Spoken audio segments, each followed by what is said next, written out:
नमस्कार. तर स्वागत आहे तुमचं माझ्या यूट्यूब चॅनलमध्ये. आपण भगवद्गीतेतील अध्याय जाणून घेण्याचा प्रयत्न करीत आहोत. त्यातील अध्याय 2 सांख्ययोग यातील श्लोक 4. कथम भीष्मः संख्ययो द्रोणचः मधुसूदनः इषुभिः प्रतियोत्सवभिः पूजावरी वरिसूदनः. अर्जुन म्हणतात, अर्जुन आपल्या शंकेच्या बाबतीत म्हणत आहेत, हे मधुसूदन, मी रणभूमीत कशा प्रकारे पितामह भीष्म आणि द्रोणाचार्य यांच्या विरुद्ध लढू, ज्यांच्याकडून मी सर्व शिकलो आहे, जे माझ्यापेक्षा मोठे आहेत, यांच्यावर मी कसा बाण चालू.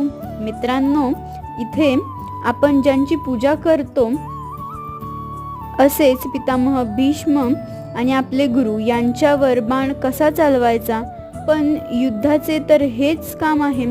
बाण शत्रू आणि आपले यात भेद करत नाही. जय श्री कृष्ण.